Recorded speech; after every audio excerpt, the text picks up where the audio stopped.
এবার যে গুরুত্বপূর্ণ খবরের দিকে আমরা চোখ রাখব। 6 দিনে 4 রাজ্যে 8 জনসভা, কোথাও ক্ষমতায় প্রত্যাবর্তনের আহ্বান, কোথাও বা সরকার পরিবর্তনের ডাক। শনিবার থেকেই শুরু হয়েছে দেশের 4 ভোটমুখী রাজ্যে প্রধানমন্ত্রী নরেন্দ্র মোদীর মেগা নির্বাচনী সফর। চলতি বছরের নভেম্বর ডিসেম্বরে মধ্যপ্রদেশ, ছত্তিশগড়, রাজস্থান, তেলেঙ্গানা এবং মিজোরামে বিধানসভা ভোট হওয়ার কথা। এর মধ্যে প্রথম 4টে রাজ্যে 30 সেপ্টেম্বর থেকে 6 দিনের সফর শুরু করেছেন নরেন্দ্র মোদী এবং তার এই কর্মসূচি চলবে আগামী বুধবার পর্যন্ত। শনিবার কংগ্রেস শাসিত ছত্তিশগড়ের বিলাসপুরে পরিবর্তন যাত্রায় তিনি অংশ নিয়েছিলেন। রবিবার তেলেঙ্গানার মেহবুবনগরে একাধিক উন্নয়ন প্রকল্পের উদ্বোধনের পাশাপাশি রাজধানী হায়দ্রাবাদে বিজেপির সভা করেছিলেন তিনি।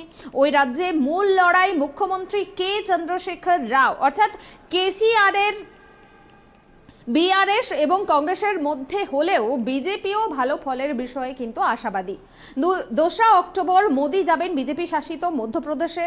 প্রসঙ্গত 2018-র বিধানসভা ভোটে জিতে মধ্যপ্রদেশে কংগ্রেস ক্ষমতা দখল করলেও 1.5 বছরের মাথাতেই জ্যোতিরাদিত্যের সাহায্যে 2 ডজন বিধায়ক ভাঙিয়ে কমলনাথের সরকারের পতন ঘটিয়েছিল বিজেপি। 3 অক্টোবর তেলেঙ্গানার নিজামাবাদ এবং তারপরে লাগোয়া ছত্তিশগড়ের জগদলপুরে মোদীর জনসভা কর্মসূচি রয়েছে। এরপরে আবারও মধ্যপ্রদেশ ঘুরে রাজস্থানে পৌঁছাবেন তিনি। 6 অক্টোবর মরু রাজ্যের অর্থাৎ রাজস্থানের কংগ্রেস মুখ্যমন্ত্রী অশোক গেহলতের শহর যোধপুরে বিজেপির সমাবেশে অংশ নেবেন প্রধানমন্ত্রী নরেন্দ্র মোদী।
গত বছর রাজস্থানের উদয়পুরে দর্জির মুন্ডুচ্ছেদের ঘটনায় উত্তেজনা ছড়িয়েছিল গোটা দেশে।